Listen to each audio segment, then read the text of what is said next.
Hello everyone, आज हम discuss करने वाले हैं अपना चैप्टर जैव प्रक्रम। जैव प्रक्रम क्या होते हैं? वे सभी प्रक्रम जो जीव को अपने जीवन को सुचारू रूप से चलाने के लिए आवश्यक होते हैं, जैव प्रक्रम कहलाते हैं। जैसे आप देख सकते हैं, पोषण है, श्वसन है, वहन है, उत्सर्जन है। चलिए अब हम बात करते हैं पोषण की। पोषण क्या होता है? भोजन ग्रहण करना, बचे हुए भोजन का अवशोषण करना और शरीर द्वारा उसका अनुरक्षण करना और उपयोग करना क्या कहलाता है? पोषण कहलाता है। पोषण दो तरह का हो सकता है, स्वपोषी पोषण और विषमपोषी पोषण। स्वपोषी पोषण क्या होता है? कोई भी जीव जब अपने आसपास के वातावरण में होता है और वह अपना भोजन खुद बनाता है। किसकी हेल्प से? अजैव पदार्थों की या कार्बनिक पदार्थ, या आप उसे अजैव पदार्थ बोलो या कार्बनिक पदार्थ बोलो, उनकी हेल्प से अपना भोजन बनाता है, तो उसे बोलते हैं स्वपोषी पोषण। जैसे जो हरे पौधे होते हैं वो अपना भोजन बनाते हैं, तो उनके लिए 4 चीज़ चाहिए। कार्बन डाइऑक्साइड चाहिए, पानी चाहिए, सूर्य का प्रकाश चाहिए और क्लोरोफिल चाहिए। लेकिन जब कोई भी जीव अपना भोजन खुद ना बनाकर किसी और पर डिपेंड रहता है, अन्य जीवों पर निर्भर रहता है, तो ऐसे बोलते हैं विषम पोषी पोषण। जैसे इंसान है या फिर और भी अन्य जीव है, कोई भी अन्य जीव, वो विषम पोषी पोषण के एग्जाम्पल है। ठीक है। प्रकाश संश्लेषण क्या होता है? प्रकाश संश्लेषण में क्या होता है? जैसे CO2 आप देख रहे हैं, CO2 के कार्बन डाइऑक्साइड होती है, H2O जल होता है। तो पौधे जब अपना भोजन खुद बनाते हैं तो उस प्रोसेस को हम बोलते हैं प्रकाश संश्लेषण, जिसमें कार्बन डाइऑक्साइड होता है, वाटर होता है, क्लोरोफिल चाहिए, सूर्य का प्रकाश चाहिए, फिर C6H12O6 बना लेते हैं, ऑक्सीजन मिलती है और वाटर के मॉलिक्यूल बनते हैं। जो ये C6H12O6 से हम बोलते हैं ग्लूकोज। अच्छा, प्रकाश संश्लेषण के लिए क्या चीज़ चाहिए मैं आपको पहले बता चुकी हूँ, आप सब नोट कर लीजिएगा। जब प्रकाश संश्लेषण होता है तो क्या होता है? जो क्लोरोफिल होता है वो प्रकाश ऊर्जा को, जो सूर्य से आने वाली ऊर्जा हो, उसको अवशोषित कर लेगा, ग्रहण कर लेगा अपने आपस में। अच्छा, प्रकाश से हमें प्रकाश ऊर्जा मिलती है, तो प्रकाश ऊर्जा पौधे किस में चेंज कर देते हैं? रासायनिक ऊर्जा में। ठीक है। और जो जल है वो किस में टूट जाता है? हाइड्रोजन में और ऑक्सीजन में। कार्बन डाइऑक्साइड का क्या बन जाता है? कार्बोहाइड्रेट बन जाता है। अब आपसे पूछे कार्बन डाइऑक्साइड का क्या होगा? अपचयन, वो रिड्यूस हो जाती है, कम हो जाती है। और अगर आपसे पूछे जल के अणु का क्या होगा, तो आप बोलोगे ऑक्सीजन, और आप बोलोगे अपघटन या ऑक्सीकरण। यहाँ से एक MCQ आ जाता है। रंध्र, रंध्र क्या होते हैं? जो पत्ती होती है, पत्ती की जो छोटे छोटे छिद्र होते हैं, उन्हें हम बोलते हैं रंध्र। इनका काम क्या होता है? ये गैसों को आने बाहर जाने का काम करते हैं। जैसे बॉडीगार्ड होते हैं ना, वो उनका काम क्या होता है? लोगों को आना जाना देना। इस तरीके से जो हमारे रंध्र होते हैं, इनका कार्य होता है गैसों का आदान प्रदान करना। ठीक है। अच्छा, जब वाष्पोत्सर्जन की प्रक्रिया होती है, यानी कि जब जो वाष्प की फॉर्म में वाटर निकलता है, आपने सुबह को देखा होगा, सुबह को क्या होती है, जो पत्तियाँ वगैरह होती हैं उन पे छोटी छोटी बूंदें होती हैं, उसकी जमी हुई होती हैं, तो वो जो पानी बाहर निकलता है उस प्रोसेस को हम बोलते हैं वाष्पोत्सर्जन। वो किसके द्वारा निकलता है? इन्हीं रंध्र के द्वारा मिलता है, छिद्र के द्वारा मिलता है। ठीक है। चलिए, ये आपको देख सकते हैं, ये एक तरीके से आपको दिखाया गया है। ये श्वसन छिद्र है और गैसों के विनिमय, यानी कि विनिमय होता है गैसों का आदान प्रदान, किस तरीके से होता है। विषमपोषी पोषण 3 तरह का होता है, इसे हम हेटरोट्रोपिक न्यूट्रिशन भी कहते हैं। प्राणी संपोषण, मृतजीवी पोषण और परजीवी पोषण। अच्छा, प्राणी संपोषण क्या होता है? इसमें जो जीव होते हैं वो पूरा का पूरा जो भोज्य पदार्थ होता है अपने शरीर के अंदर ग्रहण कर लेते हैं और शरीर के अंदर ही पाचन कर लेते हैं। इसमें अमीबा और मानव। मृतजीवी में क्या होता है? जब मरे हुए गले सड़े फूंद चीज़ों को आ जाते हैं, वो हमारा मृतजीवी में आता है। ठीक है। और परजीवी क्या होता है?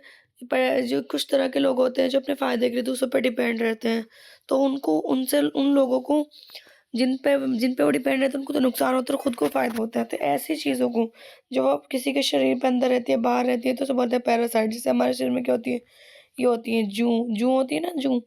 जूं को हमारे शरीर में रहने से हमें तो कोई फ़ायदा नहीं है, कि जूं को फ़ायदा है, तो वो क्या कहलाती है? पैरासाइट। प्राणी संपोषण आपको आ जाएगा, इसमें आप होल हो जाएगी, यानी कि संपूर्ण जो भी हम कोई भी पदार्थ भोजन, कोई भी जीव भोजन ग्रहण कर रहा है वो प्राणी संपोषण में आता है। अब हम सबसे पहले पढ़ने वाले अमीबा। अमीबा ये एक तरह का जीव होता है जिसे हम बोलते हैं अमीबा।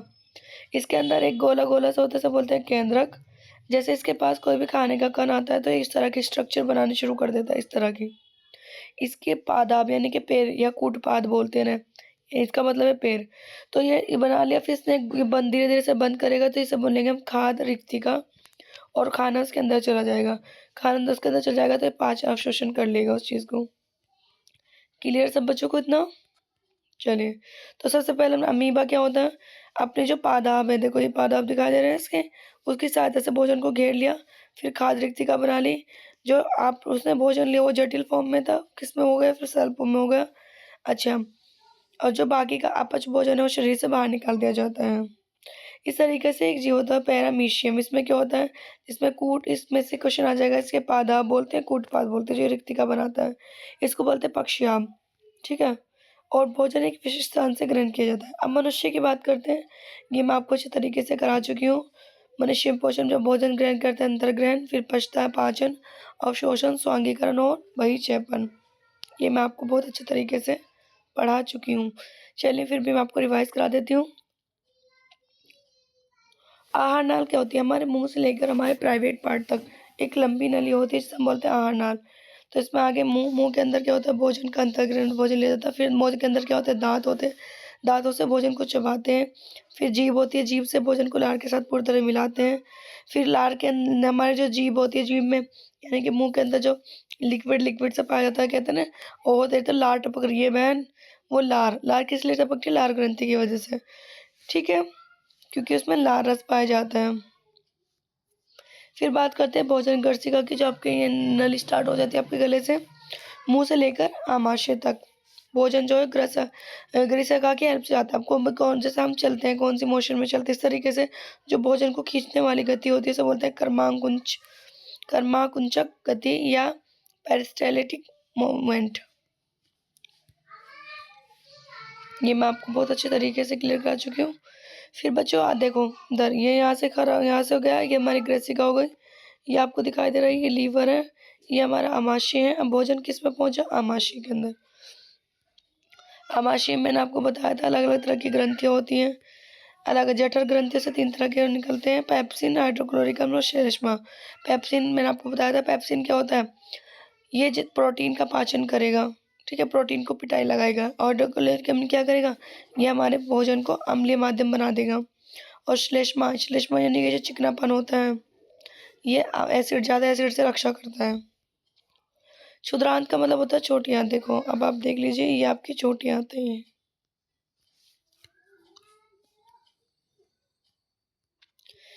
इसमें बहुत सारे आंत रस पाए जाते हैं। कार्बोहाइड्रेट होगा, वसा होगा, प्रोटीन होगा। कार्बोहाइड्रेट बदल जाएगा ग्लूकोज में, वसा बदल जाएगी वसा अम्लीय ग्लिसरॉल में, प्रोटीन बदल जाएंगे अमीनो अम्ल में। अब चाहे इसका यकृत का यानी कि जो आपका लीवर होता है, इसका काम क्या होता है? तो जो यकृत होता है ये अग्नाशय ग्रंथि होती है। यहाँ पे अग्नाशय ग्रंथि, ये देख लीजिए, ये जो आपको हरी हरी से दिखाई दे रही है, इसके अंदर जो आपका यकृत यानी कि बाइल जूस बनता है। और ये आपकी है अग्नाशय, ये जो पिंक कलर की आपको दिखाई दे रही है, ये आपकी अग्नाशय ग्रंथि। यकृत से क्या निकलेगा? पित्तरस, उससे क्या बनेगा? पित्त लवण, जो क्या करेगा? वसा को, जो पित्त लवण होता है वसा बड़ी बड़ी गोलिकाएं होती हैं उनको छोटी गोलिकाओं में बदल देता है। इस प्रोसेस को बोलते हैं इमल्सीकरण। अग्नाशय से अग्नाशय रस मिलेगा, उसमें 3 तरह के एंजाइम्स होते हैं, एमिलेज, ट्रिप्सिन, लाइपेज। ये अलग अलग काम करते हैं। ट्रिप्स मैंने बताया था, ट्रिप्स सेंसास अंजैस में आ जाते हैं, वो प्रोटीन पे काम करते हैं, प्रोटीन को पेप्टोन्स में बदल देंगे। वसा पे काम करेगा लाइपेज, ये वसा में बदल देगा। स्टार्च पे काम करेगा एमाइलेज, ये ग्लूकोज बदल देगा। अच्छा, फिर यहाँ पे सब विली बोलते हैं, विली से आप याद कर सकते हैं, हो सकता है हिंदी का वर्ड आपको याद है। छोटी छोटी अंगूठेदार संरचना होती है हमारे पेट के अंदर, ये पेट का क्षेत्रफल जो है बढ़ा देती है। सॉरी, छोटी आंत का जो क्षेत्रफल है बढ़ा देती है। आमाशय के अंदर नहीं पाई जाती, ये पाई जाती है आपकी छोटी आंत में। फिर आती है बड़ी आंत, ये जल को लेके अवशोषण करेगी, फालतू के पदार्थों को बाहर निकाल देगी। चलिए आपका अगला टॉपिक है बच्चों शोषण। शोषण क्या होता है?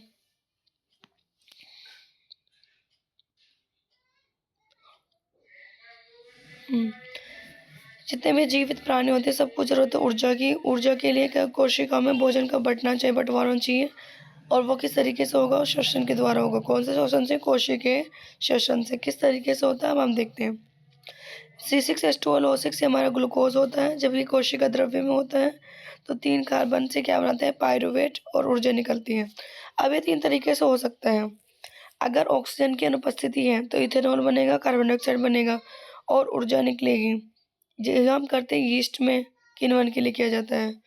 और अगर ऑक्सीजन यहाँ पे तो अनुपस्थित बिल्कुल यहाँ पे कम है, ऑक्सीजन का अभाव है, तो इलेक्ट्रिक कम बनेगा, ऊर्जा बनेगी। जैसे कि जब आप बहुत ज़्यादा अपने हाथों से काम कर लेते हो तो वो आपके हाथ दुखने लगते हैं। वो यही वजह होती है क्योंकि आपके हाथों में क्या बनने लगता है, लैक्टिक अम्ल थकान को क्रिएट करता है।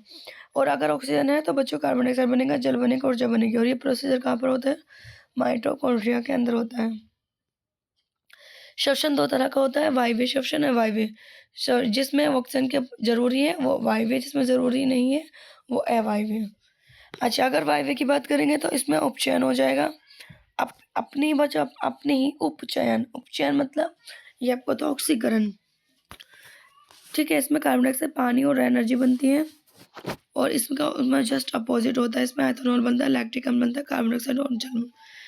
अच्छा, अगर हम बात करते हैं ये प्रोसेस जो होता है वो किसमें होता है, कोशिका द्रव्य के अंदर होता है। जो आपने देखा है तो आपको पता चल गया होगा कहाँ पर होता है, कोशिका द्रव्य में होता है या माइटोकॉन्ड्रिया में होता है। और ये सिर्फ वायवीय श्वसन होता है, कोशिका द्रव्य में होता है। इसमें बहुत ज़्यादा ऊर्जा उत्पन्न होती है 36 ATP, और इसमें बहुत कम ऊर्जा उत्पन्न होती है 2 ATP।